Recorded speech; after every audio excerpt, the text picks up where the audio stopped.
ওই আমার বক্তব্য কি বেরোবে? হ্যাঁ দাদা চিনতে পারছেন না? আমি লক্ষণ, আমি সন্তোষ, আমি রাম, আমি নিত্য, আমি প্রতাপ। হ্যাঁ, ওই হাঁ করি থেকে যেতে হবে, উপায় নেই।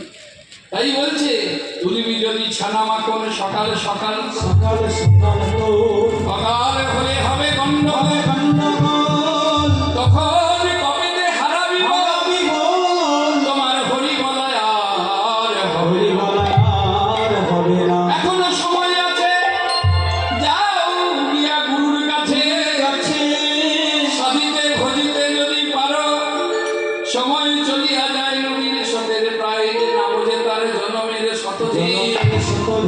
ঘড়ির কাঁটাটার দিকে তাকিয়ে দেখো, সোনার কাঁটা বলে কেবল কি। তাহলে যখন আমরা বেরোবো, বৃন্দাবন যাব, বৃন্দাবন যাওয়ার পথে আমরা রাধারানীকে জানাবো, রাধে যদি বৃন্দাবন পৌঁছাতে পারি, শুধু তোমার জয়গান গাইবো, বৃন্দাবনের পথে পথে। কি গাইবো না থাকবো? যারা শুনতে চাও আমরা একটু ধরে যাও তো দেখি, বোঝো? একবার বলে শুনবো, আর একবার বলি যে কারা শুনতে চাও না ধরে যাও মায়ের। খুব সাবধান, আমি খুব দুষ্টু ছেলে। রাধে রাধে। আমি বৃন্দাবনের পথে পথে গাইব রাধা নাম। বৃন্দাবনের পথে পথে গাইব রাধা নাম। বৃন্দাবনের পথে পথে গাইব রাধা নাম। আমার ঘুচে যাবে মনের কালি,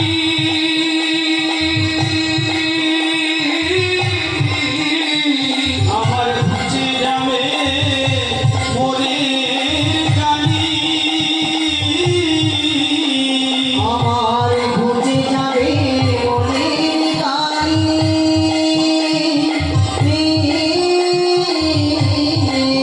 আমার পূর্ণ হবে মনস্কার। বৃন্দাবনের পথে পথে গাইব রাধা নাম।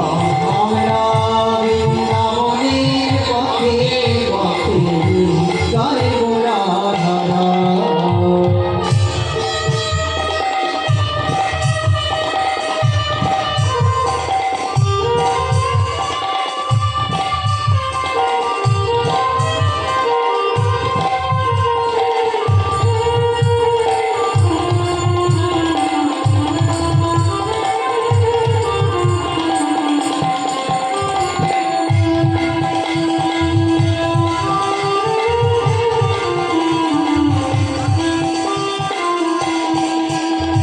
রাধে গো তোমার চরণ পেলে পরে অন্য হবে জন। ও রাধে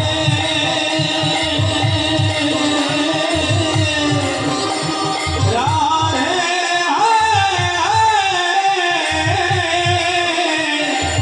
রাধে গো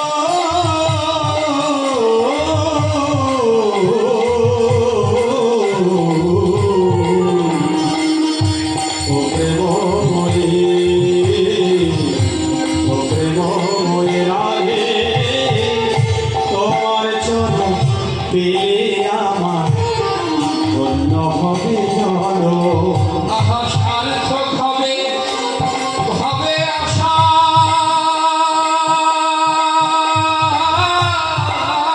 আবার সার্থক হবে হবে আশা। পূর্ণ হবে মরণ। আমার সার্থক হবে হবে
হিন্দু সনাতন ধর্মের নিয়মে সারা জীবন না বললেও যাবার সময় তো বলতে বলতে নিয়ে যায়, কি বলে, বলো হরি, হরি বল, বলো হরি, হরি বল, বলো হরি। হরি বল। কিন্তু সব থেকে মজা লাগে যাকে নিয়ে যায় সেই বলে হরি বল, বলে যতবার বলছে বলো হরি, মাথা নাড়ছে, বলছে ওরে মাথা নেড়ে বলে যতদিন হরির বল ছিল বলিনি, এখন তো হরির বল চলে গেছে, আর কে বলবে হরি বল। তাহলে কাদের বলছে? যে মরে গেছে তাকে বলছে না, আমাদের মতন অতিথিকে বলছে যারা এখনো আছো। ওই বলে যায়, বেলা বলে যায়, সময় থাকতে হরি বল বলো, কিছু করো বা নাই করো, একবার সময় থাকতে হরি বল বলো। জীবনটাকে কাটিয়ে দিলাম হাজার কাজের ভিড়ে, আমি জীবনটাকে কাটিয়ে দিলাম বাজে কাজের ভিড়ে। অন্তিমে সব অসার ভেবে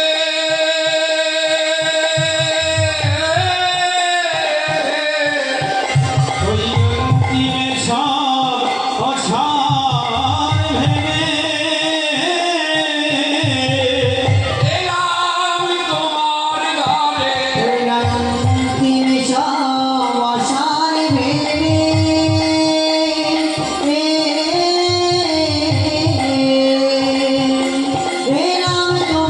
ঘরে।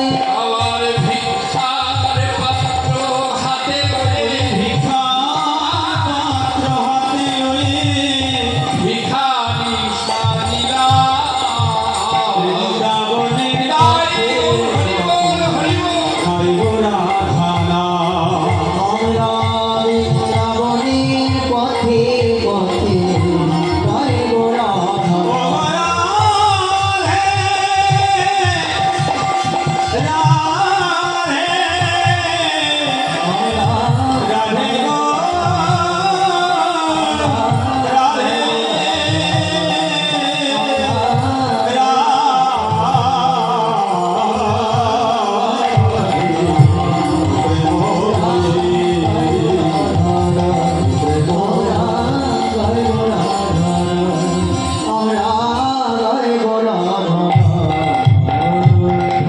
যাক, এখানে ছিলাম, এখানে আবার ফিরে যেতে হবে। কোথায় ছিলাম? অলকালে ছিলাম, তাই তো? তাহলে গোবিন্দ আমার চূড়া বেঁধেছে, আর চূড়ার ওই সামনে দিয়ে কিছু ছোট ছোট চুল কপালে পড়েছে, আর যত হাওয়া দিচ্ছে ফুরফুর করে চুলগুলো উড়ছে। আর ভগবানের গলার নিচে তিলক, ওই তিলক যেন দেখে মনে হচ্ছে টলমল করছে, আর সেই টলমলিতে আমার গোবিন্দের বদনটা যেন ঝলমল করছে। আর রাধারানী বলতে দেখলাম ভাঁওকে ধুনা ধুনা, অর্থাৎ গোবিন্দের যে ভুরু যুগল, এই ভুরু যুগল যেন কামের কামান, কোনোভাবে শেভ করতে হয় না, কোনোভাবে ঠিক করতে হয় না। আমার গোবিন্দের ভুরু যুগল যেন কামের কামান, অর্থ ধনু। তার সখীরা বলছে, এই রাধে, তা তুই ধনুক দেখেছিস, তা তুই বান দেখিস নি? বলছে হ্যাঁ, আমি বানও দেখেছি। তুই বলিস কি, বানও দেখেছিস? হ্যাঁ, বলছে হ্যাঁ। কুলবতী বরত বিমোচন লোচন, ফুলমতি বরত বিমোচন লোচন, ভাও কি ধুনু আধুনা, ভানুকি ধন আধনা।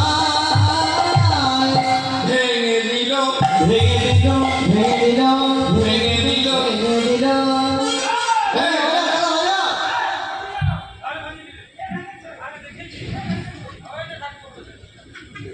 এই ওই ঠাকুমা তো ওখানে বসে আছে। আরে ভাঙলোটা কি?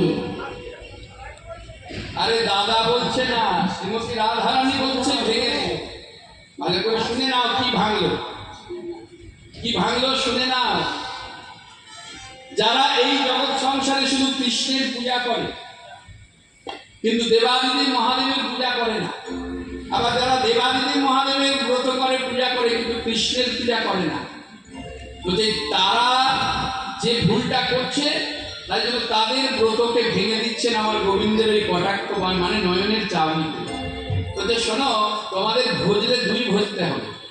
যিনি শিবের পূজা করে তাকে কৃষ্ণের পূজা করতে হবে, আর যিনি কৃষ্ণের পূজা করে তাকে শিবের পূজা করতে হবে। কেন না, এরা উভয়ের গুরু, হরিহর একই আত্মা। তাই কটাক্ষ দৃষ্টিবান হেনে ভেঙে দিল ভেঙে দিল তাদের ব্রত ভেঙে দিল তাদের ব্রত ভেঙে দিল যারা এক বই দুই ভজে রাগো তাদের ব্রত ভেঙে দিল যারা একই বই দুই ভজে রাখো এই 84 বছর বৃন্দাবনে হরি বল। ভজে রাখো তাদের ব্রত ভেঙে দিল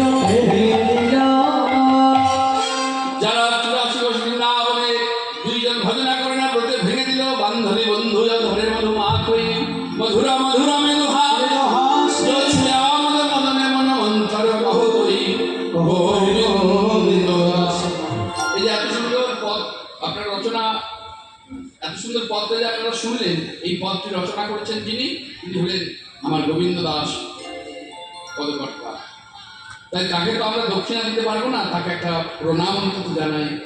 কহতই গোবিন্দ দাস। রাধারানী বলতে লাগলো শোন সখী রে দেখে এলাম তারে গোসল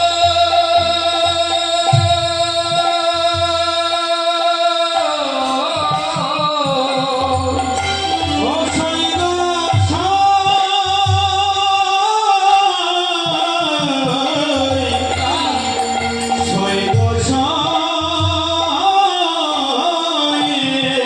আমি দেখে এলাম তারে, দেখে এলাম তারে। ওরা দেখে এলাম তারে রসই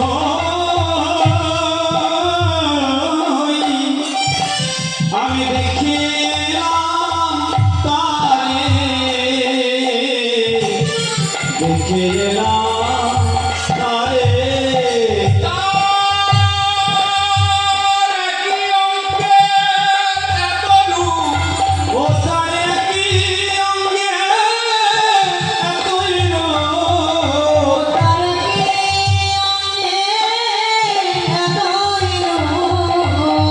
আমার নয়ন এরা ধরে। আমার নয়নে আধারে আমার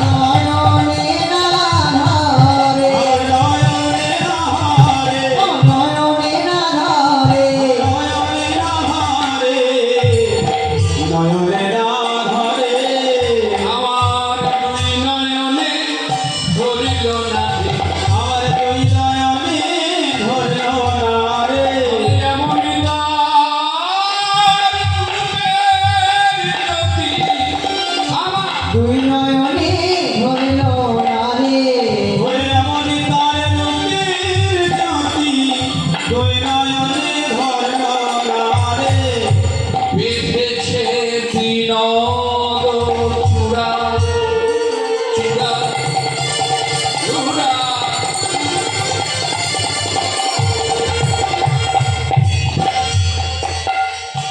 নবগুঞ্জা দিয়া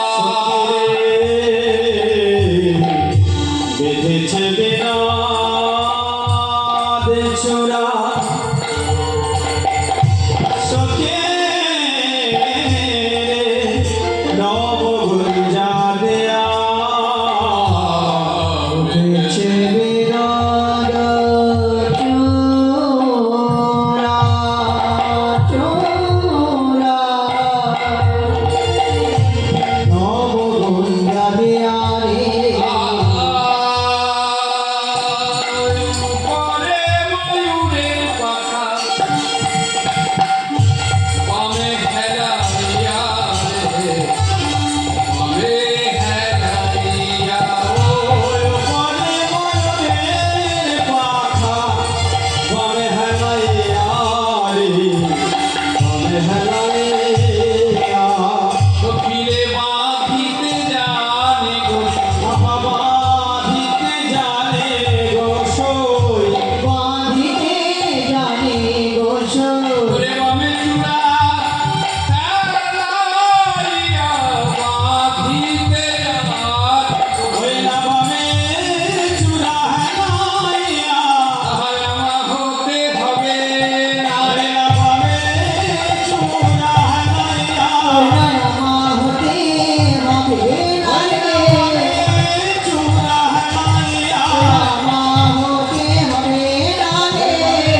ভক্তমণ্ডলী, কি অপূর্ব কথা দেখুন। রাধারানী বলছে, বেঁধেছে বিনোদ চূড়া নবগুঞ্জা দিয়া, উপরে ময়ূরের পাখা বামে হারাইয়া। আমরা রূপ আস্বাদন করছি তো। এই রূপ বর্ণনাটা এমন একটি লীলা যেখানে খুব মানে নৃত্য হবে বা খুব বাজে কথা হবে, কোনো উপায় নেই, জায়গা নেই। কারণ যে সঙ্গীতের মধ্যে আমার রাধারানী বক্তা হয়, সেই সঙ্গীতের মতন সঙ্গীত হয় না। রাধারানী বলছে, বেঁধেছে বিনোদ চূড়া নবগুঞ্জা দিয়া, উপরে ময়ূরের পাখা বামে হেলাইয়া।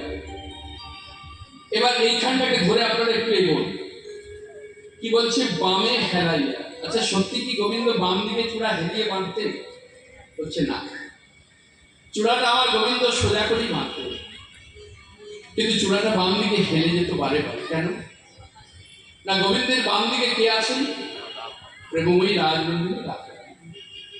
এই রাধারানীর চরণটাকে দর্শন করতেন আমার গোবিন্দের মস্তকের চূড়া। কেন জানেন না? বলতে গেলে পরে একটুখানি না বলে বুঝতে পারবেন না। একটা কথা আছে, নির্ধনের ধন হলে কি হয়? দিনে কি দেখে? তারা দেখে না।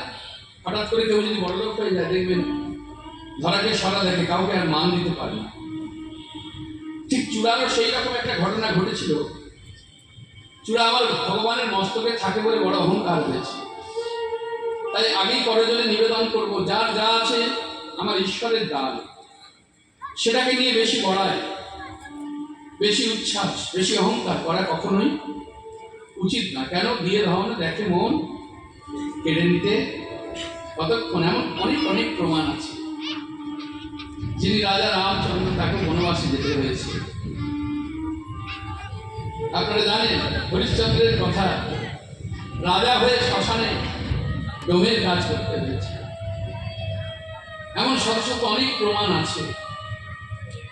কিন্তু চূড়ার বড় অহংকার হয়েছিল, আমি ভগবানের মাথায় আছি। তাই এই জগৎ সংসারে যারা দুর্বল মানুষ, যাদের অর্থ সচ্ছলতা নেই, যাদের বড় বাড়ি নেই, যাদের ভালো পোশাক পরার মতো পোশাক নেই, তবে তাদেরকে দেখে কি আমরা ঘৃণা করবো? তাদের প্রতি কি আমরা অশ্রদ্ধা করবো? পুরো যদি পোশাক ভালো হলেই যদি সে শ্রদ্ধেয় হয়, তাহলে তো আজকে রূপ গোস্বাই পাঠ, সনাতন গোস্বাই পাঠ, জয়দেব সনাতন ভট্ট রঘুনাথ, শ্রী গোপাল ভট্ট দাস রঘুনাথ, এই যে গোস্বামী বৈষ্ণব সকল একটা শুধু ছোট্ট হাঁটুর উপরে পাতা কাপড়, নোংরা কাপড়, সেটা কাচারও সময় পেতেন না। কেন? যতক্ষণ কাচতে সময় যাবে ততক্ষণ তার ভজন করে। রঘুনাথ দাস গোস্বামী ভজন করতেন, কোনো কুটিরও নির্মাণ করেনি যে কুটিরে বসে ভজন করবে, কুটির নির্মাণ করেননি। রোদে জলে বসে ভজন করতেন। শ্রদ্ধার করে রাধারানী আমার রঘুনাথের কষ্ট না দেখতে পেরে, রঘুনাথ দাস গোস্বামীর কষ্ট না দেখতে পেরে, মা আমার স্বয়ং রাধারানী এসে, আপনারা এখন তো ফেসবুক ইউটিউবে আছে, দেখবেন অনেকে একটু ছবি পাঠায়, ওই ছবিটা মিথ্যে নয়, ওটা সত্য। বৃন্দাবনের রঘুনাথ দাস যখন প্রখর রবির তাপে যা জ্বালা দিচ্ছে, পোড়া দিচ্ছে, দরদর করে ঘেমে যাচ্ছে, কিন্তু ভজন বন্ধ করেনি, ভজন করে যাচ্ছে। আমার প্রেমময়ী রাজমন্দিরে রাধারানী স্বয়ং এসে নিজের কাপড়ের অঞ্চল দিয়ে আমার রঘুনাথ দাসকে সে রোদের থেকে বাঁচাচ্ছে, ছাওয়া দিচ্ছে, নিজে রোদে দাঁড়িয়ে আছে। তাহলে পোশাক দেখে, ছিটে বেড়া কঞ্চি দিয়ে ঘেরা বাড়ি দেখে তাকে ঘৃণা করা উচিত নয়, ছোট করা উচিত। তার নপুর কোথায় থাকে? ভগবানের চরণে, তাই তো? নপুর থাকে চরণে। তো এই চরণের নপুরকে চূড়া বলে চড়ায়, থাকিস তো পায়ে পড়ে। তা যখন তখন এমন করে ঝমঝম করে বাজার কি আছে? এই দেখ, আমি ভগবানের মাথায় আছি। এই কথাটা নপুরের বড় হৃদয়ে তীরবিদ্ধ হয়েছিল। নপুর বলেছিল, চূড়া, আজকে আমি চরণে আছি বলে তুই এমন করে বাজে ভাবে আমাকে বলছিস, আমার বড় কষ্ট হচ্ছে। তুই মাথায় আছিস বলে তোর এত অহংকার কিসে? চূড়া বলছে, কেন অহংকার হবে না? আমি ভগবানের মাথায় আছি। বলছে, চূড়া শুন, একবার বিচার করে দেখ তো, জগৎ সংসারে কত যোগী ঋষি ধ্যানী কর্মী যুগ যুগ তপস্যা করছে, আমরা ছোট বড় প্রত্যেকটা ভক্ত ভগবানের সেবা করছি। চূড়াকে বলছে দেখ তো, ভেবে একবার চূড়া, যোগী ঋষি ধ্যানী কর্মী দেখা দাও বলে ডাকতে ডাকতে কত ভক্তের জীবন প্রদীপ নিভেও যাচ্ছে। আচ্ছা বলতো চূড়া, জগৎ সংসারের কোন ভক্তকে, কোন যোগীকে, কোন ঋষিকে, কোন মুনিকে একবারের জন্য বলতে শুনেছি, হে গোবিন্দ তোমার মাথায় আমাকে আশ্রয় দিও? আপনারা সভাপতি বসছেন, ভক্তিপতি মা ভক্তমন্ডলী, আপনারা বিচার করে দেখুন, কখনো কি আমরা কোন ভক্ত বলি হে মাধব তোমার মাথাতে আমাকে আশ্রয় দিও? না, প্রত্যেকটি ভক্ত আমরা কি বলি, যে ঠাই দিও প্রভু তোমার রাতুল রাঙা জীবন চরণে, অন্তত পক্ষে না দেখা দাও, না দিও, কিন্তু কৃপা রেখো যেন যাওয়ার সময় এই জীবমাতে তুমি আমাকে জ্ঞান শূন্য করে দিও না, আমি যেন সব কেটে যেতে পারি, আর যাওয়ার সময় যেন তোমার এই মধুর নাম যেন আমার বদনে উচ্চারণ করতে করতে যেতে পারি। তাই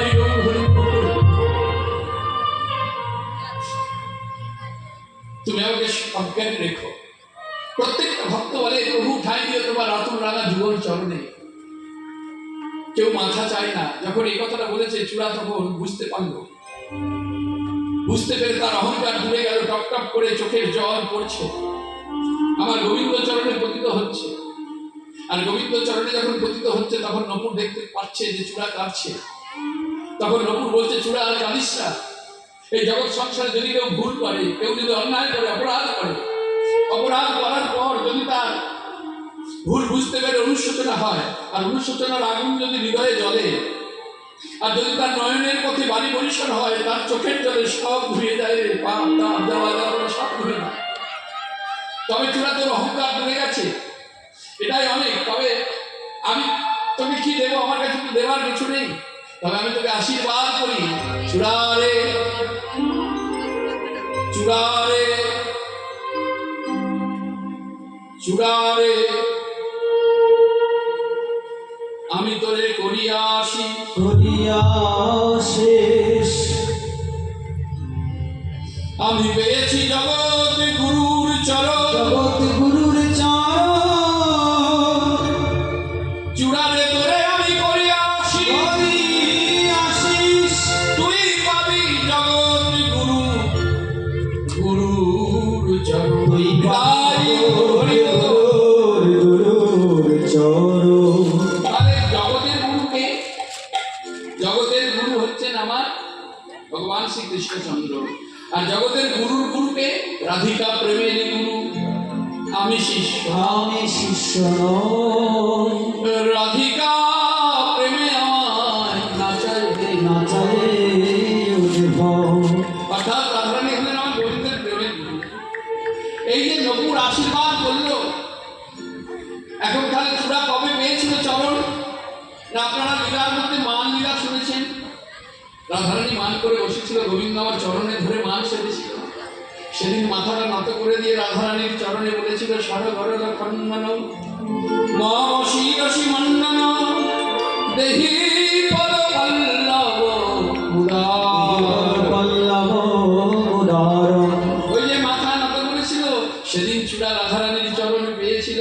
তাই বারে বারে বামদিকে হেলে রাধারানীর চরণ দর্শন করে রাধারানীকে বলে ওগো রাধে, তোমার কি আর অভিমান হবে না? তুমি কি আর রাগ করে অভিমান মঞ্চে বসবে না? যদি তুমি রাগ করে অভিমানে মঞ্চে বসো, মানে করে বসো, তাহলে আবার আমার গোবিন্দ তোমার চরণ ধরে মান সাধবে। মানে সাধবে আর যখন তোমার চরণ ধরে আমার গোবিন্দ মান সাধবে, আমি সেদিন তোমার চরণ পাবো। তাই হরি বল। তোমার চরণ পাবো, সেদিন তোমার চরণ পাবো। বলি ওগো রাধে প্রেমময়ী, সেদিন তোমার চরণ পাবো।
আমাহতে জাতি কুল নাহি গেল রাখা লাগে মোহন মুরলি হাতে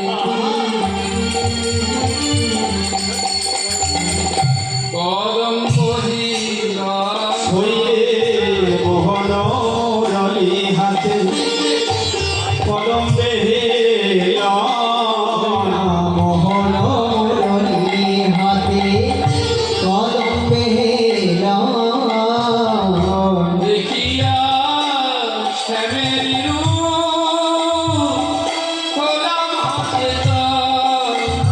আমি দেখিয়া শ্যামের রূপ হইলাম অচেতন আমার গৃহকর্ম করইতে এলাই সব দেহা আর দেহ কর্ম করইতে এলাই সব দেহা আর কেন দাসেতে কহে বিষম শ্যামের দেহা জ্ঞান দাসেতে কহে ভীষণ স্বামীর দেহা যার হয়েছে সেই তো জানে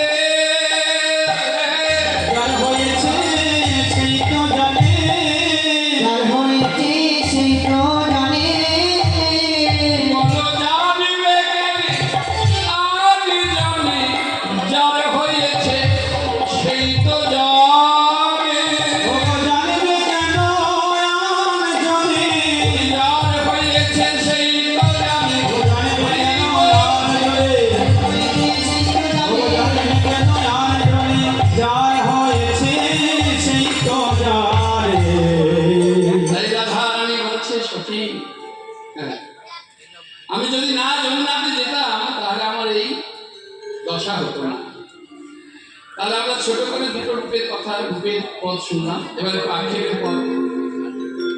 কেন সময় তো বেশি নেই, এর পরবর্তী দল মনে হয় কটায় আসবে বাবা? 12:30 করি। তাহলে আমরা রূপের কথা শুনে বললাম, এবার একটু আক্ষেপের কথা শুনবো। রাধারানী আক্ষেপ করে বলছে সঠিক কেন গেলাম যমুনার জলে উলুধ্বনি, কেন দিলাম যমুনার জলে তাই কেন গেলাম যমুনার জলে দেখলাম নন্দের দুলাল চাঁদ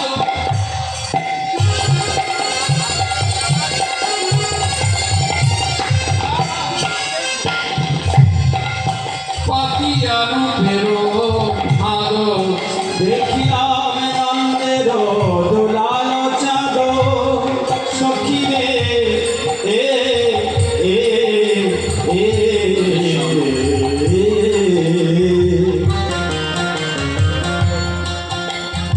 করে আমার মরমিয়া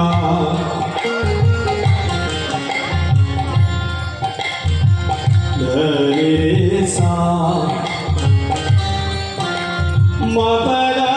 মবরানি মা মবগমারে সা মবরানি সা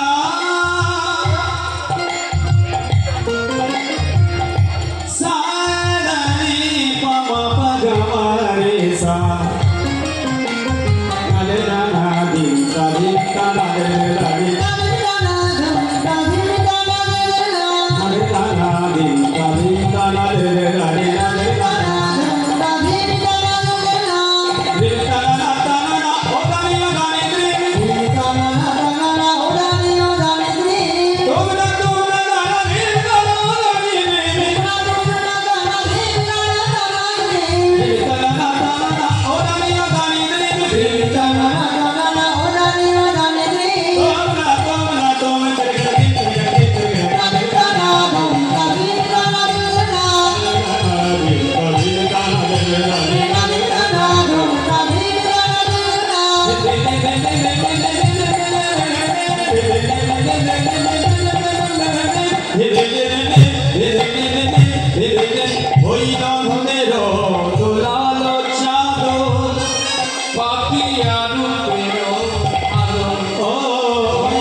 তা যখন ব্যাট শিকার করতে যায় তাদের শিকারের জন্য চার চাই তো নাকি?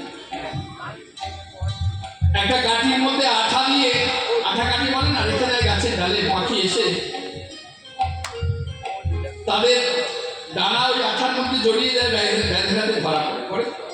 যারা মৎস্য ধরতে যায়, মৎস্য ধরতে গেলে পরে কি হয়? মৎস্য ধরতে গিয়ে তারা চার দেয়, তবে তো মৎস্য ধরা পড়ে।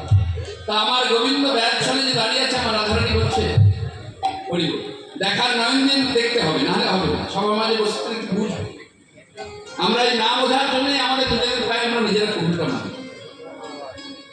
আমরা না বোঝার জন্য আমাদের নিজেদের পায়ে নিজেরা কুকুরটা মারি। আমাদের বাঙালি জাতির 12 মাসে কটা পাপ পড়ে?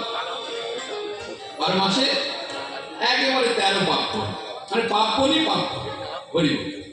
আর এখন পাপ বলিগুলো হয়ে গেছে শুভ অনুষ্ঠান। আর শুভ অনুষ্ঠান মানে আগেকার দিনে পরমান্ন হতো, এখন পরমান্ন হয় না।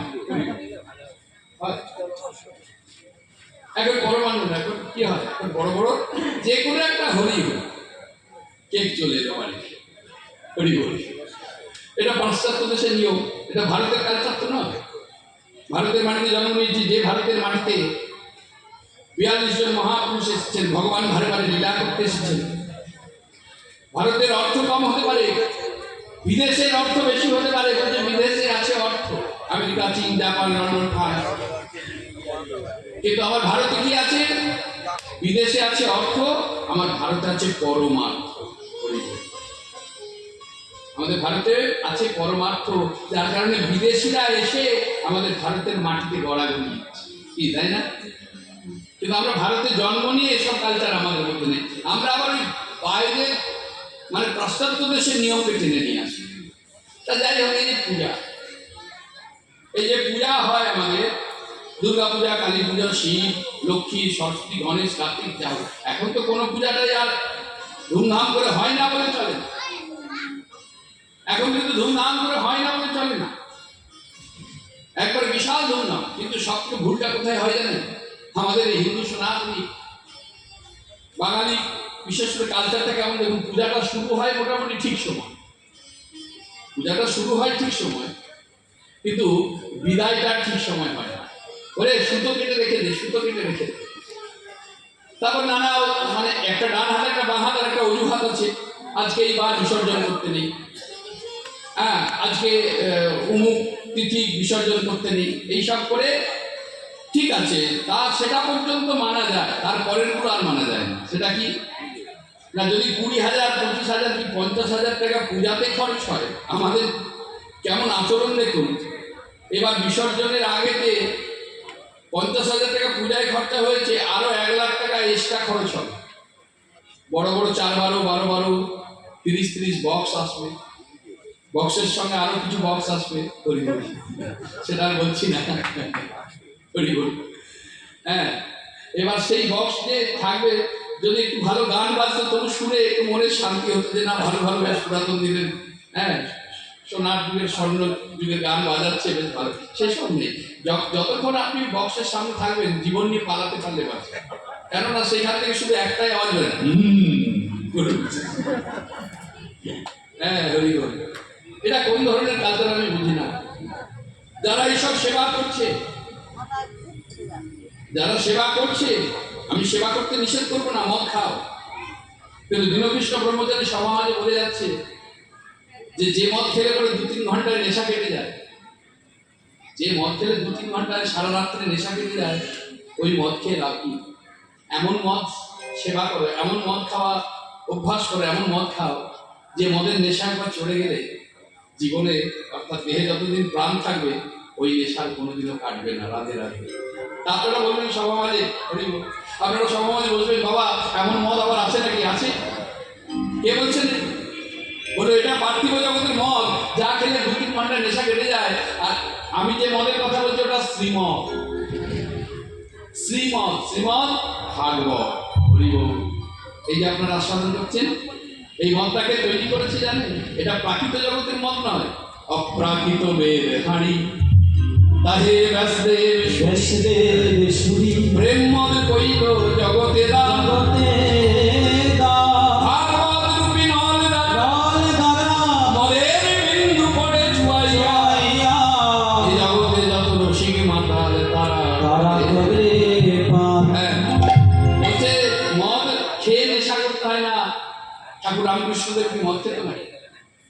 হরি বল। অথচ নেশাগ্রস্ত কি মা মা জয় মা জয় মা, মামা খাপা জয় মা জয় মা, মা মা বলেই তারা নেশাগ্রস্ত হয়ে গিয়েছিল।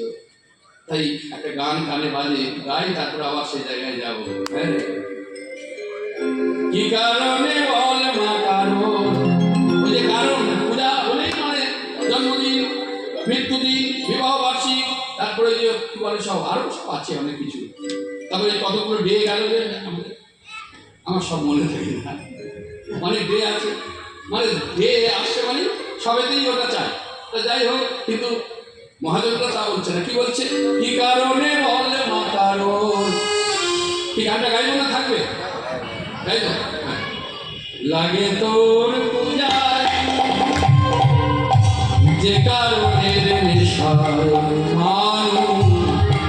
যেত না কেন লাগে তোর বোঝায়, কি কারণে বল মাতারুর লাগে তোর বোঝায়, যে কারণে রেশায় মানুষ চেতনা হারায়। কেন লাগে তোর পূজায়, মাতৃপূজার এই কি ধরো, লাগে না ওই তরল কারণ।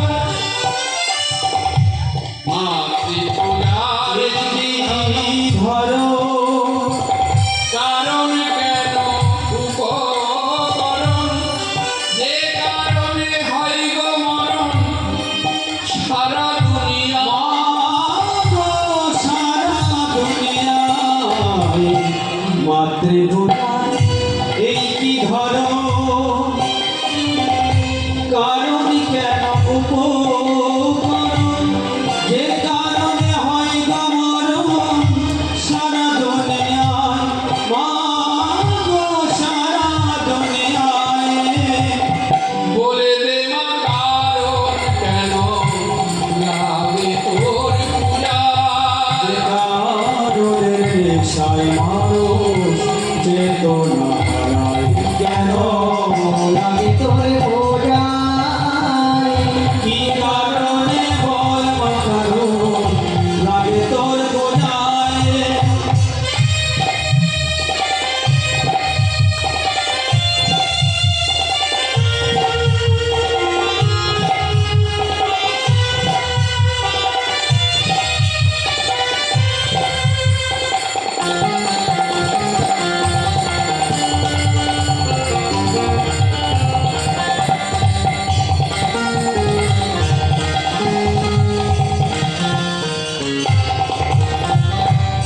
মাতৃপূজার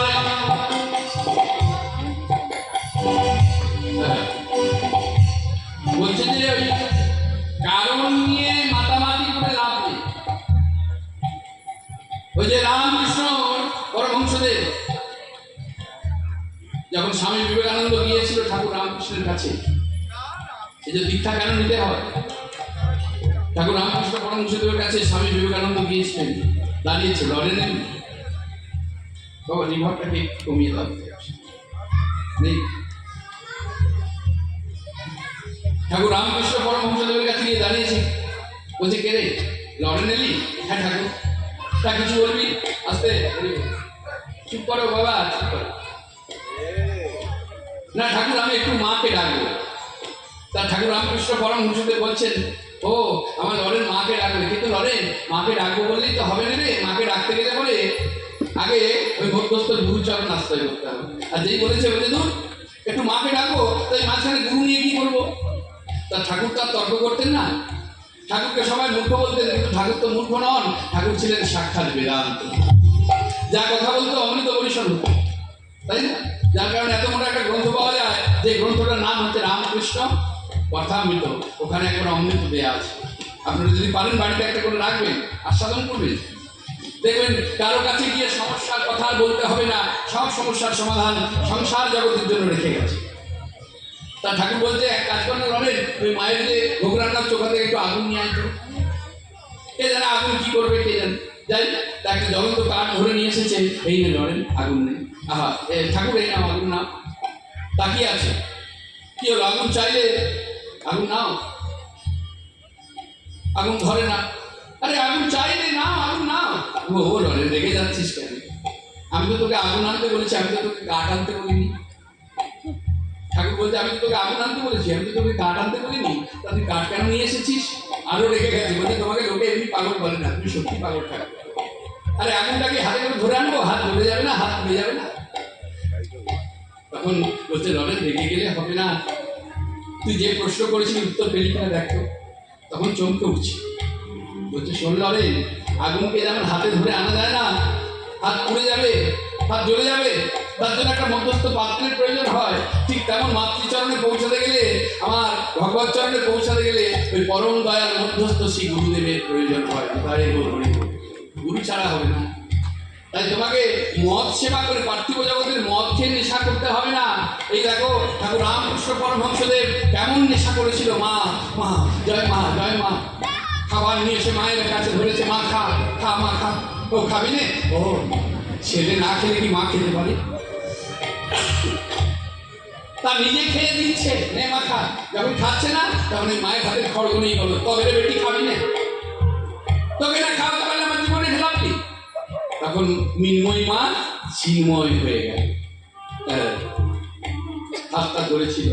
তাই বলছে মাতৃ নামে নেশা এমন ধ্বনি, তাই ধরিব লাগে না ওই তরল কারণ। মা মা বলে কোন মাতালে মাতাল হয়ে যা, মাতাল হয়ে যায়। মাতৃনামে নেশা এমন লাগে না ওই তরল কারণ। মা বলে মন মাতালে মাতাল হয়ে যায়।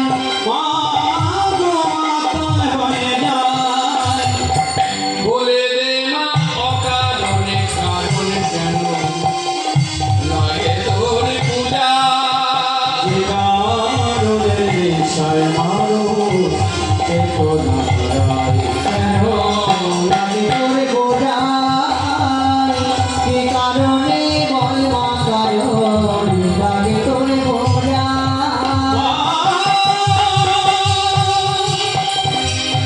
মা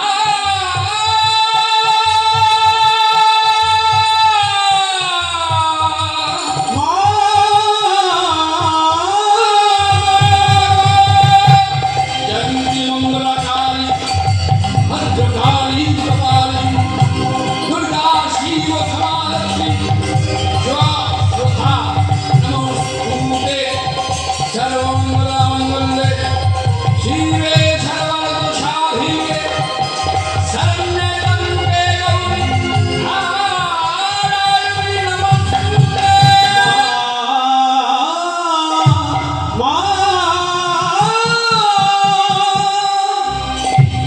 সাবধানে জলমন হও হুঁশিয়ার। রাধারানী বলছে কেন গেলাম, এখানে ছিলাম তো নাকি? কেন গেলাম যমুনার জলে,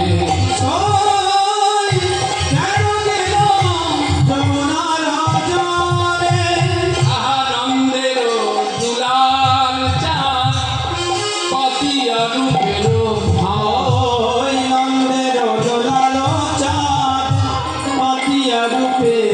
ভাব। রঙের দোলানো চাঁদ পাতিয়ারো বেরোফা, ব্যাধি ছলে কদম্বের তলে, জয় কেন গেলাম যমুনার জলে।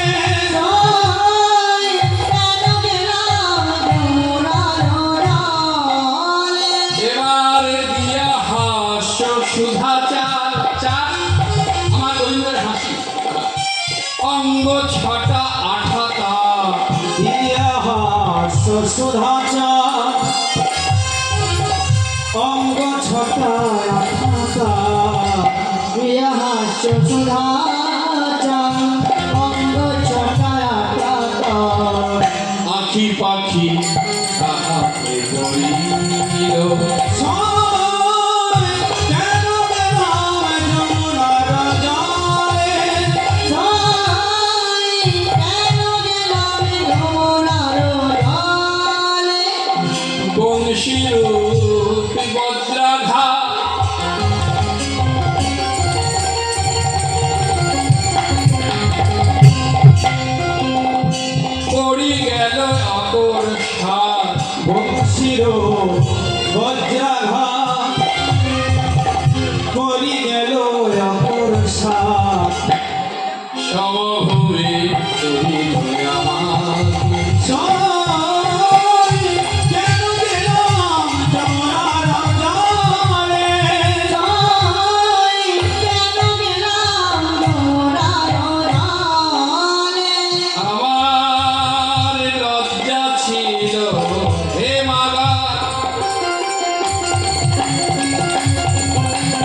একেবারে হৃদয় ময়ূর অর্থাৎ মন ময়ূর যেন পাগল হয়ে যাচ্ছে। বল না বল। আমার লজ্জা ছিল হেমাগর গুরু গৌরব সিংহদার। লজ্জা ছিল হিমাগার গুরু গৌরব সিন্ধোদার। ধর্ম কপাট ছিল তার। কেন গেলাম যমুনার জানে, সাই কেন গেলাম যমুনার ধারে। আমার ধৈর্য সারে মত্ত হাতি, মত্ত মানে পাগল হাতি, মানে বন্ধু হাতিটা বাধা ছিল দিবারাতি। ধৈর্য সালে মত্ত হাতি বান্ধা ছিল দিবারাতে। Ayra, love is nothing but enjoy. নদীর এপার ভাবে ছাড়িয়া নিঃশ্বাস ওপারেতে সর্বসুখ আমার বিশ্বাস। কোনো পারে সুখ নেই। এখন তো ডিজিটাল যুগ, তো অনেক কথা শুনি। হ্যালো, তোমার কণ্ঠস্বরটা কি সুন্দর। Very good. আবার কেউ কেউ বলে দেখবে মিথ্যাটাও শুনতে খুব ভালো লাগে, আমি না তোমায় ছাড়া বাঁচবো না। জানি না আপনাদের বলছেন, যাদের বলে ওদের বলছি। আরে মশাই, আমি বাঁচবো কিনা তার নেই ঠিক, আবার বলে তোমায় ছাড়া বাঁচবো। গোয়ালা যেমন বলে আমি দুধে জল দিই না, এটা মিথ্যে, কিন্তু শুনতে ভালো লাগে। কেউ গোয়ালা নেই তো এখানে, কিছু মনে করবেন না। মিষ্টির যিনি দোকানি, যিনি মিষ্টি বিক্রি করে, আমার এই টাটকা তৈরি, এগুলো শুনতে খুব ভালো লাগে। তবে নদীর এপার ভাবে ছাড়িয়া নিঃশ্বাস ওপারে সর্বসুখ আমার বিশ্বাস। একটা কথা শুনে নাও মায়েরা, আমার সঙ্গে দেখা হোক বা না হোক, হাতে কর্ম করবে। শুধু ওই সংসারের কর্ম নয়, শুধু উপার্জনের জন্য কর্ম নয়, আমার ভগবানের জন্য কিছু কর্ম করবে। একটু মালা গাঁথবে, মন্দির মার্জিত করবে, ভগবানের প্রসাদী পাত্র ধৌত করবে, কি তাই তো নাকি? এগো এগো এগো কাজ। পিতামাতার চরণ সেবা করবে, গুরুজনের চরণ সেবা করবে, এগুলো কাজ। হাতে কাজ করবে, মুখে নাম, মুখে নাম করবে। পার্থিব জগতে যারা বড় বড় সিনেমা আর্টিস্ট আছে, বড় বড় মন্ত্রী, এমএলএ, কোনো বড় আয়রন ম্যান, তাদের নামের কথা আমি বলছি না, আমার ভগবানের নাম করবেন। তাহলে হাতে কাজ করবেন, মুখে নাম বলবেন, আর সৎ চরিত্র হবে। মানে চরিত্রে যেন কখনো দাগ না পড়ে। কেন না? Money loss, nothing loss. টাকা পয়সা নষ্ট হয়ে গেছে, কর্মের সন্ধান করে, কর্ম হলে টাকা চলে আসবে। বডি লস, সামথিং লস, অর্থাৎ সামান্য ব্যাপার, ওটা একটু দেহকে বিশ্রাম দাও, সময় সেবা করো। তাদের না হলে একটু ডক্টরের পরামর্শ নাও, দেহ গড়ে যাবে। কিন্তু character loss, everything all loss, উপায় নেই। কেউ না দেখতে পেলে তোমার বিবেকের কাছে তুমি সবসময় দংশিত হবে। বিবেকের সর্পটা তোমাকে সবসময় দংশন করবে, তার জ্বালা, তার বিষের যন্ত্রণা তুমি সইতে পারবে না। তাহলে বলছে সব চরিত্র হবে, সদা সত্য কথা কবে, অনিষ্ট ইজ দ্য বেস্ট পলিসি। জীবনের সততা হচ্ছে সব থেকে মূল সম্পদ। কোনো কিছুর জন্য যেন সত্যকে ছেড়ে দিও না। সত্যের জন্য তুমি সব ছাড়তে হয়, ছেড়ে দাও। জয় তোমার একদিন হবেই হবে। ইহ সত্য, ইহ সত্য, ইহ সত্য। তাহলে হাতে কার মুখে নাম, সব চরিত্র, সত্য কথা বলবে।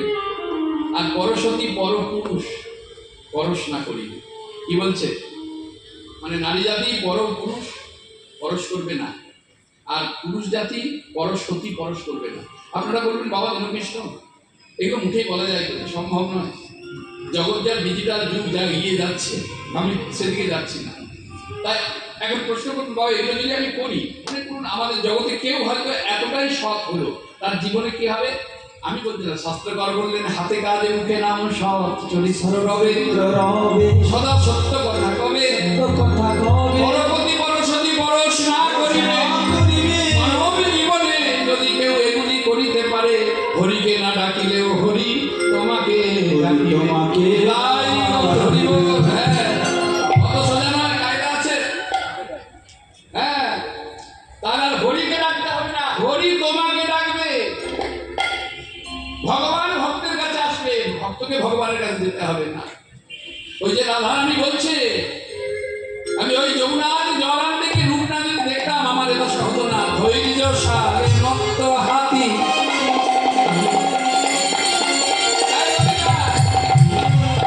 বাধা ছিল দিবারাতি। আমার ধৈর্য সালে মত্ত হাতি বান্ধা ছিল দিবা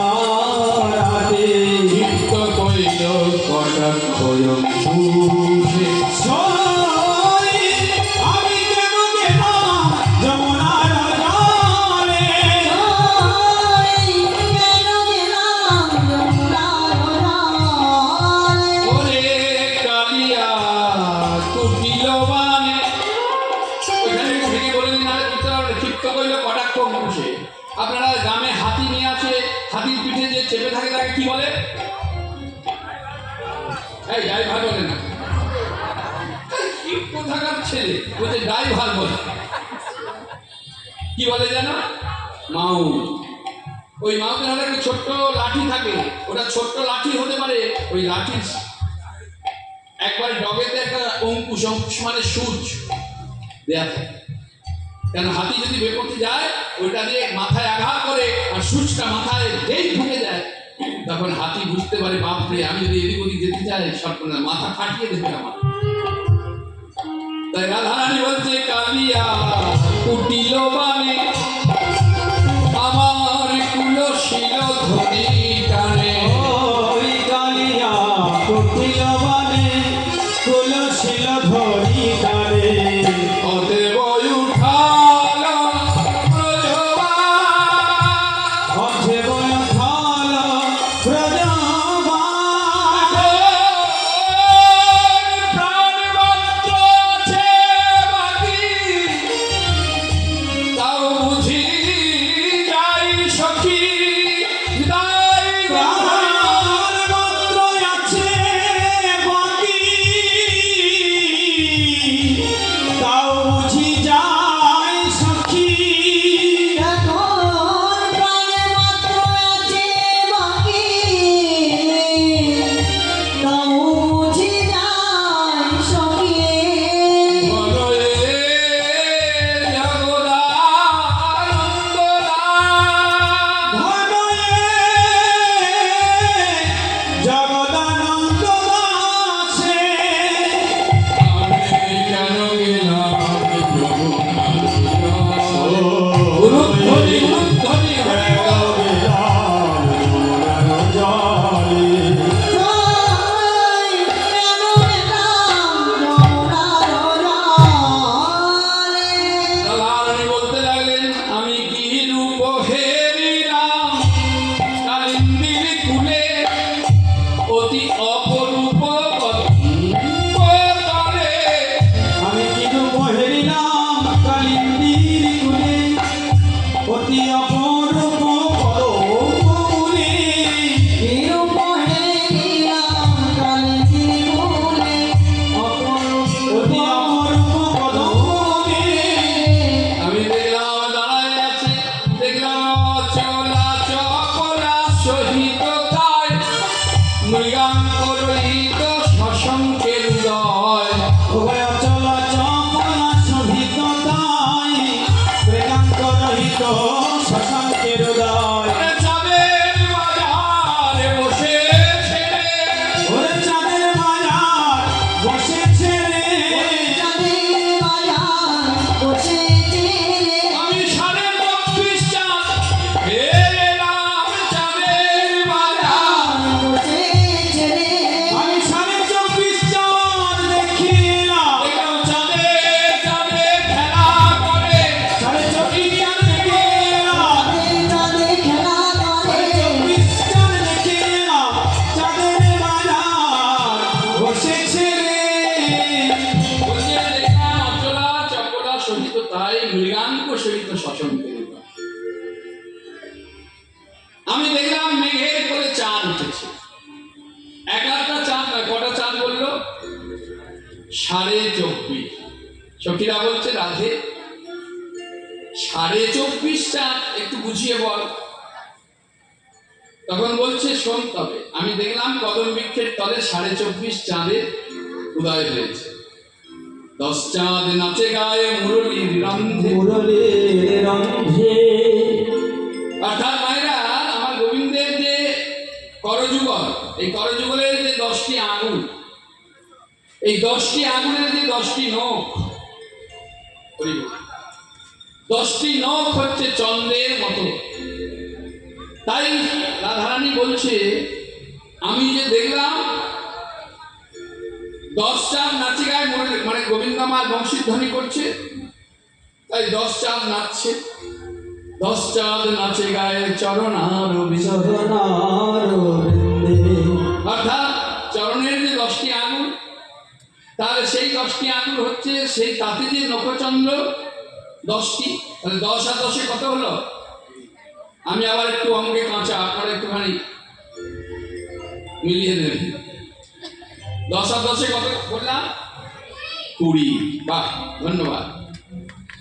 গোবিন্দের মুখমণ্ডল হলে একটি চাঁদ, তাহলে 20 আর 1 কত? 20 আর 1 21। গোবিন্দের নয়ন যুগল, অর্থাৎ দুটি নয়ন হলো দুটি চাঁদ, তাহলে 21 আর 2 23। গোবিন্দের ললাটের তিলক হলো একটি চাঁদ, তাহলে কত হলো? 24। ললিতা বলছে ও রাধে, তাহলে 24 তো বুঝলাম, তাহলে আধখানা চাঁদ বলো। ওই যে তিলকের মাঝখানে একটি বিন্দু আছে, ওটি হলো অর্ধচন্দ্র, কিন্তু আমার কি মনে হয় জানিস, ওটা বিন্দু রূপী পূর্ণচন্দ্র। ধরি তাই দেখে আমার লাগে ধন্য বিন্দু রূপী পূর্ণচন্দ্র, দেখে আমার লাগে ধন্য বিন্দু রূপী পূর্ণচন্দ্র। ওটা বিন্দু রূপী পূর্ণচন্দ্র। দেখে আমার লাগে দেখে আমার লাগে ধন্য বিন্দু রূপী পূর্ণচন্দ্র। তাই মেঘের করে চাঁদ উঠেছে। আমি আর একটা জিনিস দেখলাম, কি জানিস? আমি দেখলাম দেরি আছে, আমি দেখলাম নাচিছে ময়ূর জলজ পরি, নাচিছে ময়ূর জলজ পরি, কলিকুল সব চাঁদে ঘেরি, আহলি কোন সব চাঁদের ঘেরে। এই তখন থেকে অনেক সহ্য করেছি। আমরা সারা জীবন জেনে এলাম যে মাটিতে ময়ূর নৃত্য করে, হরিব, তাই তো নাকি? আমরা এতদিন তাই তো জানি। আকাশে যখন মেঘ ধরে ময়ূর নৃত্য শুরু করে কোথায়? ধরতি মায়ের বক্ষে। নৃত্য করতে করতে পুরুষ ময়ূরের শুক্র স্খলিত হয়, আর সেই শুক্র স্ত্রী ময়ূর প্রসাদ রূপে সেবা করে, ময়ূরিণী হয় গর্ভাবতী, নতুন ময়ূর বা ময়ূরীর জন্ম হয়। এতদিন জানলাম, আতি বলছি মেঘের উপর ময়ূর নাচছে। আসলে রাধারানী ঠিকই রেখেছে গো, রাধারানী ঠিকই রেখেছে। রাধারানী রেখেছে কি না, আমার গোবিন্দের বর্ণনা হচ্ছে কালো মেঘের মতো, আর ওই যে মস্তকে চূড়া, আর চূড়ার মধ্যে যে ময়ূরের উচ্চ যেন দেখে মনে হচ্ছে মেঘের উপরে ময়ূর নৃত্য করছে। আর ওই অপরূপ কহিতে নারী, আর অপরূপ কহিতে নারী, ওরে যথা মেঘ তথা না হয় বাড়ি, যথা মেঘ তথা না হয় বাড়ি। বলতে আর ওই অপরূপ কহিতে নারী যথা মেঘ তথা না হয় বাড়ি। তখন সখীরা বলছে ওরা দে, আমরা এতদিন জানলাম যেখানে মেঘ ধরে ওইখানে বৃষ্টি হয়, আর তুই বলছিস এক জায়গায় মেঘ উদয় হয় আর গরিশন ঘটে এক জায়গায়। বলছে হ্যাঁ, আমি ঠিকই দেখেছি। কি দেখেছে? এ মেঘ এক জায়গায় উদয় হয় আর অন্য জায়গায় গরিশন ঘটে। তাহলে কোথায় উদয় হয় আর কোথায় গরিশন ঘটে? মেঘ ভক্তের হৃদয় আকাশে উদয় করি, ভক্তের হৃদয় আই আকাশে করি, হৃদয় আকাশে নয়নের পথে বহে বালি, নয়নের পথে বহে বাড়ি। ভাসাইয়া দেয় গো, ভাসাইয়া দেয় গো, ভাসাইয়া দেয় গো, ভাসাইয়া দেয় গো, ভক্তের হৃদয় আকাশ ভাসাইয়া দেয়। ভক্তের হৃদয় আকাশে ভাসাইয়া দেয় গো। অর্থাৎ এই মেঘ উদয় হয় ভক্তের হৃদয় আকাশে, আর নয়নের পথে ভক্তের পরিশন ঘটায়, হৃদয় আকাশ ভাসিয়ে দেয়। আর আমার কি মনে হয় তখন জানিস? মোর মনে হয় বিজুলি হয়ে, মোরে মনে হয় বিজরে হয়ে, জলায় ধরি ওই চাঁদের গিয়ে, জলায় ধরি ওই চাঁদের গিয়ে, জ্ঞান দাসে কহে নয় তোয়া, যা কহিলে ধরি সেই সে প্রমাণ। জ্ঞান দাসে কহে অহিত কয়ান, যা কহিলে ধরি সেই সে প্রমাণ। সখীর এই ভালোবাসা, এই দেখা, এ তো আর এখন থেকে নয়। সেই কোন ছোটবেলা থেকে আমি আমার গোবিন্দের রূপ দেখছি রে। যখন আমি জন্ম নিয়েছিলাম তখন আমি অন্ধ হয়ে জন্ম নিয়েছিলাম। আমাকে দেখতে সকলে এসেছিল, আর যশোমতী মা আমার আমার মাধবকে কোলে নিয়ে এসেছিল। মাধব তখন ছোট তো, কিন্তু অন্ধ মেয়ের ছোঁয়াতে যদি অমঙ্গল হয়, আমার যশোমতী মা কোল থেকে কিছুতেই নামাতে চাইছিল না। আর দেখবে মায়েরা, আমাদের মতো দুষ্টু ছেলেরা ছোটবেলা মানে আমাকে দেখছেন এখন, আমার মতো দুষ্টু মনে হয় দ্বিতীয়বার কেউ নেই। করি করি তো যখন ছোট্ট ছেলে কি করে, ছোট্ট ছেলে কি করে, হ্যাঁ, তখন ওই বারে বারে হড়কে হড়কে নিচের দিকে নেমে যেতে চায় না, আর মায়েরা কি করে, তুলে নেয়। তাই গোপাল যতবার নামতে যাচ্ছে মা তুলে নিচ্ছে, গোপাল দেখো না এভাবে তো মা নামাবে না। তাই মায়ের গলাতে যে বহুমূল্য রত্ন হার ছিল ওই টানতে টানতে আর খট ছিঁড়ে দিয়েছে, আর যে ছিঁড়ে দিয়েছে পুঁথিগুলো তো ছড়িয়ে গেছে সব। আর তখন গোপাল হায় হায় হায়, গোপালে কি করলি, আমার আমার এত এত মূল্যবান হারটা ছিঁড়ে দিলি। তখন আর ছেলের কথা মনে নেই, ছেলেকে ঠুকে বসিয়ে দিয়ে তখন মা পুঁথি কুড়াতে ব্যস্ত। দেখবেন ছেলেকে করে নিয়ে মা খুব আদর করছে, উনানে হয়তো দুধ জাল দেওয়া হচ্ছে। কোনো কারণে যদি মায়ের নজরে এসে যায় যে দুধটা উতলে যাচ্ছে, তখন আর ছেলের ভালোবাসা রইল, ছেলেকে ঠুকে বসিয়ে ছুটবে আগে দুধ, তখন ছেলের থেকে দুধটা তার কাছে মূল্যবান হয়ে যায়। তাই যখন আমার মা আর কীর্তিদা মানে কীর্তিদা যশোমতী মা দুজনে পুঁথি কুড়াতে ব্যস্ত, আর সেই ফাঁকে আমার আমার মাধব হামাগুড়ি দিতে দিতে এসে আমার বুক চাপড়ে বলছে, কই আমি এসেছি, আমাকে দেখো, কই দেখো আমাকে। আমি দেখলাম না বলে আমার বন্ধুর রাগ হয়ে গেল, মানে অভিমান হলো। অভিমান করে দুটি হাত আমার নয়নে বুলিয়ে দিল। যেই না আমার নয়নে দুটি হাত বুলিয়ে দিয়েছে, আর সেদিন থেকে আমি নয়নে মিলে পরাণ বধূ দেখিলাম, বধূ দেখিলাম, সেদিন হতে রূপ দেখা দেখি নয়ন মিলে, সেদিন হতে রূপ দেখা দেখি নয়ন মিলে পরাণ বধূ দেখিলাম। আর বৈষ্ণব পদে করতে গাল হয়ে দাঁড়িয়ে বলছে, এটা আর একদিনের ভালোবাসা নয়। তাই বৈষ্ণব কবি কলম দিলেন, ওগোয় অলপ। আপনারা সবাই আমাদের বসছেন ভক্তপতি বা ভক্ত মানুষ। আমি এই পদটা গাওয়ার পর আমি অভিসার দেব। অভিসারের পর আপনারা নিশ্চয়ই জানেন সম্প্রদায় এসে উপস্থিত হয়েছে। তা আমাকে বাবা কমিটির পক্ষ থেকে রিকোয়েস্ট করা হয়েছে যে 1টা পর্যন্ত গাওয়ার কথা, কিন্তু এতক্ষণ সম্প্রদায়কে দাঁড় করিয়ে রাখলে অপরাধ হবে তো। তাই আপনারা 1:45-টার মধ্যে এখনই তুলতে হবে না, হ্যাঁ, তবু করিয়ে রাখলে একটু বৈষ্ণব অপরাধ হয়। তাই আমি আপনাদেরও রিকোয়েস্ট রাখলাম, এখন বাজছে ওই মোটামুটি 40-এর মধ্যে বা 50-এর মধ্যে আপনারা তুলে দেবেন। এই পদটা গাইব, কারণ এই লীলা তো শেষ নেই বাবা। আবার যদি কখনো আপনাদের চরণে আসি, একটু বেশি করে সময় নিয়ে আবার আস্বাদন করাও, যদি কখনো আসি। আহায় অলপ বসে মর,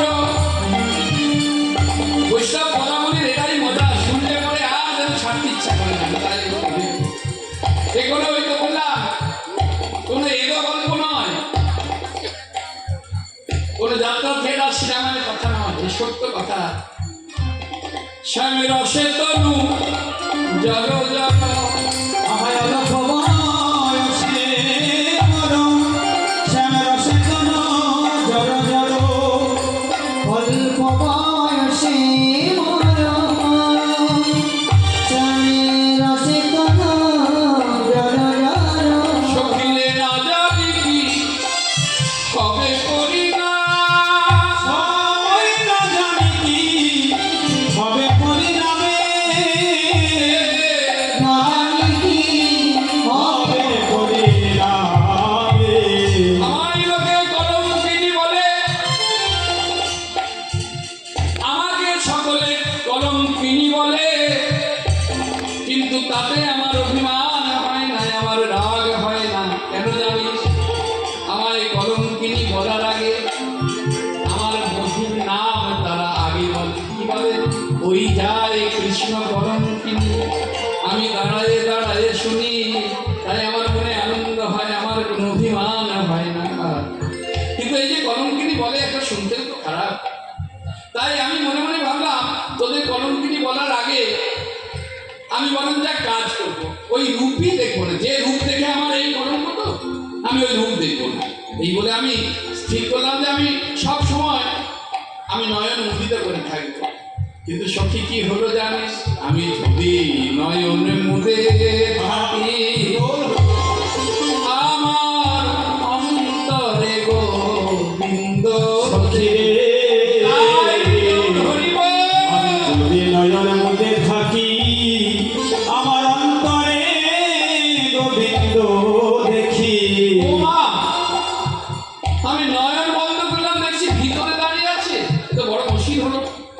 তাহলে ভালোই হয়েছে, ভিতরে যখন আছে এবার আমি চুপি চুপি দেখবো, আর তো কেউ দেখতে পাবে না, তাহলে আর বাইরে নেই। এবার বরঞ্চ আমি নয়ন মেলি, মানে আমি তাকিয়ে দেখি। কিন্তু কি হলো জানিস, নয়ন মেলিয়া দেখিস কেমন সই রে নয়ন মেলিয়া দেখি সবে। নয়ন মেলিয়া দেখি নয়ন মেলিয়া দেখি সবে। দাঁড়ায় রয়েছে ওরে দাঁড়ায় রয়েছে দাঁড়ায় রয়েছে আমার ভিতর বাহির ভালো করে তৈরি দাঁড়াইয়া রয়েছে। আমার ভিতর বাহির আলো করে দাঁড়ায় রয়েছে। ওই ভিতর মাহিরানো করে দাঁড়ায় রয়েছে। আমি দেখছি আমার ভিতরেও আমার গোবিন্দ, আবার আমার বাইরেও গোবিন্দ। আমি মনে ভাবলাম না, এই যাত্রা সহ্য হয় না, পরন্তু যে দেশে আমার মাধব নেই, যে দেশে আমার গোবিন্দ নেই, আমি সেই দেশে চলে যাব। এই ভেবে আমি চরণ যেই বাড়িয়েছি, সুখীরে কি হলো জানি, আমি যদি চলে যাই পথে আমার শ্যামে যায় সাথে সাথে। আমি যদি চলে যাই পথে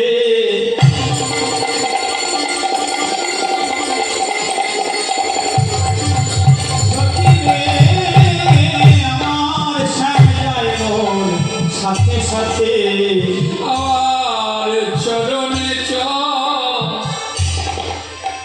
রণ ঠেকাইয়া সই রে আমার চরণে চরণ ঠেকাইয়া, চরণে চরণ ঠেকাইয়া। এই জগৎ সংসারে যারা গুরুচরণ আশ্রয় করেছে, গুরুদেব কৃপা করে যাদেরকে নামের মালা ঝোলা দিয়েছে, ওই যে ঝোলার মধ্যে হাত রেখে তর্জনী আঙুলটাকে বাইরে রেখে মধ্যমা আঙুলের মধ্যমা গ্রন্থিতে একটি করে দানা রেখে, ওই যে 108 দানা, হরে কৃষ্ণ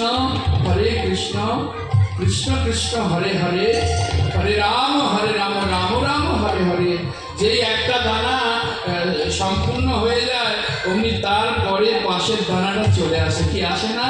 যারা জপ করে তারা জানে। তাই আমার রাধারানী বলছে, ওই তো চরণে চরণ ঠেকাইয়া, চরণে তাই ঠেকাইয়া, চরণে চরণ ঠেকাইয়া। তাই আমি কি স্থির করলাম জানি, কহিলাম তব আগে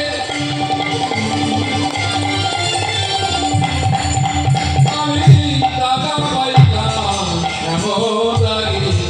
আমি কহিলাম তব আগে দাগা পাইলাম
বলি কৃষ্ণ নামে লব মুখে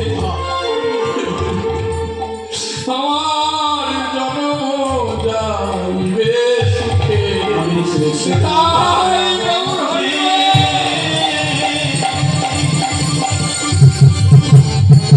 আমার জন্ম যাইবে সুখে কৃষ্ণ নাম মুখে জনম যায় রে সুখে যদি কহে এই বাঞ্ছা হয়, শরীরে যদু কহে এই বাঞ্ছা করি যদু কহে এই বাঞ্ছা করি রূপের কথা কইতেছিল সখী সনে বসি বসি হেন কালে বৃন্দাবনে বন্ধ শ্যামের বাসি বসিরব শুনি কানে চিত ধৈর্য নাহি মানে অমনি উঠিল রসবতী সবতী কে যাবি গো আমার সাথে ফুল ধনু লও হাতে ভেটি গিয়া গোকুলে গোকুলের পতি ললিতা বলিছে রাধে সাজাই ও মন সাধে সাধে অমনে যাইবি কেন ধনী ধনী শেষে সব সখী সঙ্গে নাগর ভেটি বরঙ্গ রঙ্গে হবে তাও তাও মোরা জানি সাজ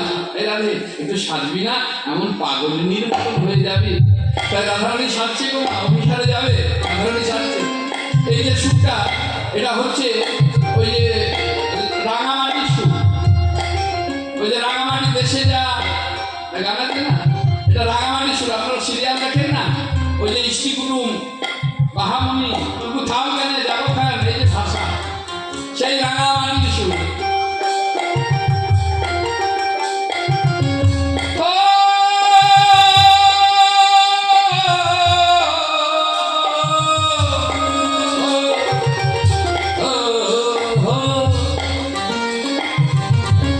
রাধারানী অভিসারে যাবে বলে সাজছে এই দেখো রাই সাজে বাঁশি বাজে না করিল গাই হরি হরিব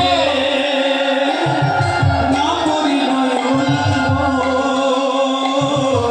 রাই সাজে বাঁশি বাজে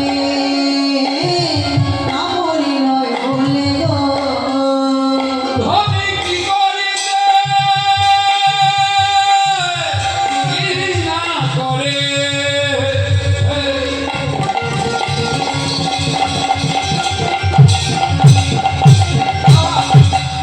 হরির সবই হলো ভুল গো, হরির সবই হলো ভুল গো।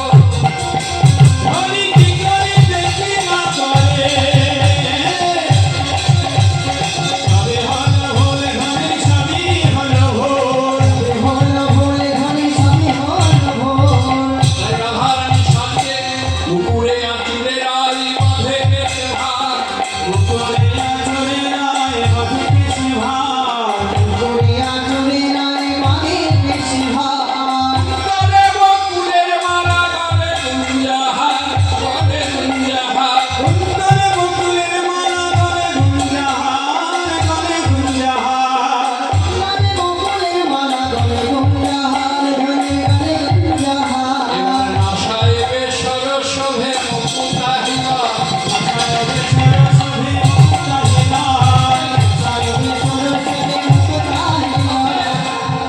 ও মায়েরা বেসর কাকে বলে জানেন মায়েদেরকে জিজ্ঞাসা করে বেসর কাকে বলে ও বেসর মানে এটাও জানে না এদিকে তো কানের একবারে এ মাথা থেকে ও মাথা ছাঁদা করছে নাকের এদিকে ওদিকে ছাঁদা করেন না মাঝখানটা ছিদ্র করে এইভাবে একটা টানা পড়ে এটাকে কি বলে নুলতে নুল্লক দেখেছো কোথায় দেখেছো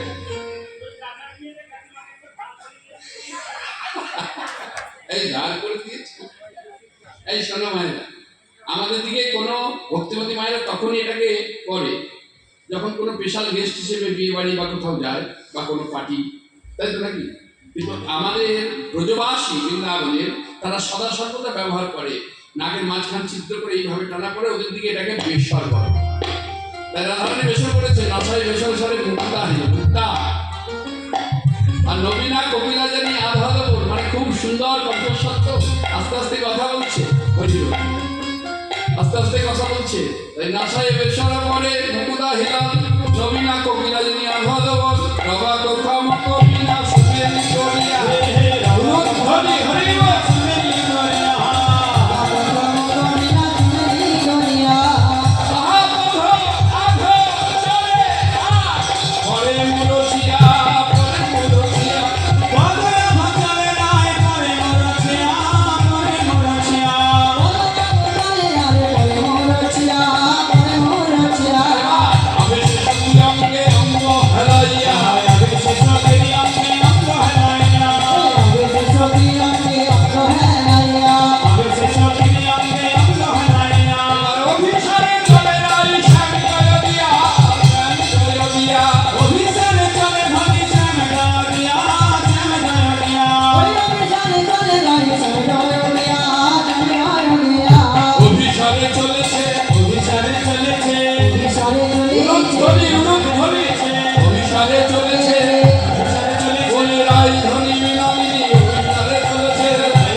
সবাই ভালো থাকবেন সুস্থ থাকবেন একত্রিত হয়ে থাকবেন